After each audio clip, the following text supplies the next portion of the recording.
दोस्तों ये खबर सिर्फ भारत स्पेन की मेगा डील के बारे में नहीं है, जिसमें स्पेन भारत को अपनी सबसे अनमोल चीज देने की तैयारी कर रहा है। इसके अलावा भारत को अलग अलग बड़े बड़े फायदे हो रहे हैं। दरअसल मेन मुद्दा यह है दोस्तों कि स्पेन ने भारत की लाज बचाई, क्योंकि जो तीन देश रशिया, फ्रांस, जर्मनी, इन तीनों देश की मोनोपोली तोड़ दी है, साथ ही अमेरिका को भी सबक सिखा दिया। सिर्फ इस जरिए और इसलिए ये डील नहीं है, भारत की लाज बचाने की कवायद है। कैसे, आपको बताते हैं। दोस्तों इसकी शुरुआत हुई थी अब से कुछ साल पहले, जब भारत में ये डील अनाउंस करी, जिसका नाम था प्रोजेक्ट 75I। जो लोग डिफेंस की खबरें रेगुलरली फॉलो करते हैं, उन्हें सबको पता होगा इसके बारे में कि ये काफी लंबे समय से चली आ रही है।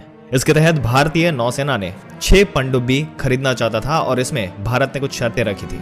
शर्तें ये थी कि ये प्रोजेक्ट बहुत बड़ा है, $5 बिलियन से भी ऊपर का ये प्रोजेक्ट है। हम इतना पैसा खर्च करेंगे तो हमें टेक्नोलॉजी ट्रांसफर चाहिए, यानी कि जो पनडुब्बी हम खरीदेंगे उसकी सारी टेक्नोलॉजी हमारे पास ट्रांसफर हो, फिर बाद में हम उस टेक्नोलॉजी का इस्तेमाल करके ये पनडुब्बियां खुद बना सकते हैं। और दूसरी बड़ी बात ये थी कि हमें AIP चाहिए, यानी कि एयर इंडिपेंडेंट प्रोपल्शन सिस्टम, जो कि पनडुब्बी को काफी हद तक स्टेल्थ बना देता है, सोनार उसे आसानी से पकड़ नहीं सकता।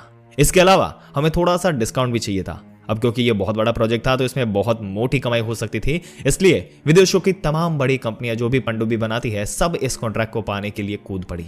और दोस्तों इसी डील के तहत जो भी अलग अलग कंट्री जैसे फ्रांस आया, फिर रशिया आया, जर्मनी आया, इन तीनों देशों ने अपनी बिड डाली। अमेरिका पहले ही नहीं आया क्योंकि भारत की टेक्नोलॉजी ट्रांसफर की डिमांड थी, तो अपनी टेक्नोलॉजी ट्रांसफर अमेरिका नहीं करना चाहता था। लेकिन ये जो डील है, इससे जुड़ी ये जो खबर है, जिस तरीके से ये चीजें आगे बढ़ी है, इसके बारे में दोस्तों आपके क्या विचार है? आप क्या सोच रखते हैं जिस तरीके से ये टेक्नोलॉजी में भारत ने बात करी थी, भारत ने कंडीशन रखी थी? अपने विचार नीचे कमेंट सेक्शन में जरूर से बताइएगा।